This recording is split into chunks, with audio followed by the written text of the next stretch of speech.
সরস্বতী পুজোর দিন সকাল সকাল স্নান করে তো চলে এসেছি ঠাকুর মণ্ডপে। এসে দেখি পুরোহিত মশাই পুজো করা শুরু করে দিয়েছে। আর এইদিকে দেখো বাচ্চারা সবাই বসে রয়েছে অঞ্জলি দেওয়ার জন্য। তো আমিও দাঁড়িয়ে রইলাম অঞ্জলি দেওয়ার জন্য। অঞ্জলি দেওয়া হয়ে গেলে আমি আর আমার ছেলে প্রসাদ খেয়ে চলে গেলাম ছেলের স্কুলে। ছেলের স্কুলে আজকে খাওয়া দাওয়া ছিল।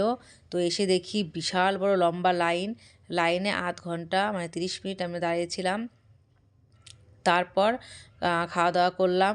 তো দেখো সবাই কি সুন্দর সেজেগুজে এসেছে। আর সরস্বতী পুজো মানেই কিন্তু হলুদের ছোঁয়া। তো সবাই হলুদ রঙের শাড়ি পরেই এসেছে। সবাই বলতে কি বেশিরভাগ মানুষই কিন্তু হলুদ রঙের শাড়ি পরেই এসেছে। আর আমাদের খাওয়া দাওয়া হয়ে যাওয়ার পর আমরা চলে গেলাম ঠাকুর দেখতে। তো এখানে দেখো খুব সুন্দর সিনারি করেছে।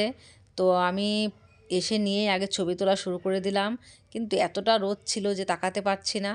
তারপরে এইদিকে একটু এসে দেখি আরও অনেক সুন্দর সুন্দর সিনারি করেছে।